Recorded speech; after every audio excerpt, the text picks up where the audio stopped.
So, Lord Jesus, we welcome you. A mass without a mass gathering. This is how religion was being practiced for the past 2 months at the New Destiny Church in Edmonton. Now that the province has eased restrictions on religious gatherings, groups of up to 50 can gather, or 1/3 of their normal worship service attendance, whichever is smaller. All right, thank you, Lord. Pastor Ray Bailey says for his church, it's almost back to normal.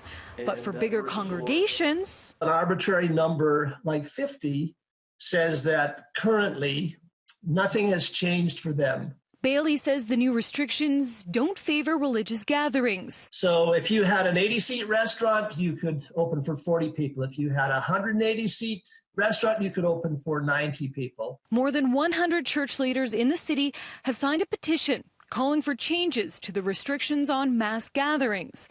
They want to be recognized as essential services in the community and be able to increase the size of religious gatherings to fill 1/3 of the building's capacity. There's something about being with the group, worshiping together as a congregation, as a spiritual family, that, there's a connectedness in that you don't actually get on the video presentation. In an email statement from an Alberta Health spokesperson, limiting gatherings to 50 limits the risk of an extremely large spreading event if someone were to be infectious at the gathering.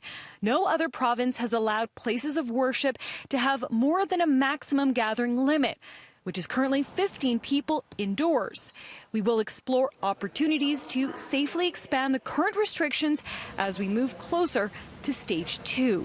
Bailey says they haven't received a response from the province. Meanwhile, south of the border, President Trump is calling houses of worship essential services, telling governors to let them open right now. And just receive them. How will religion look after COVID-19?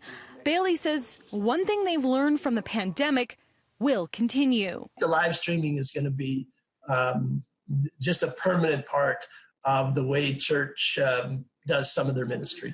In Edmonton, Rochelle Sufi, City News.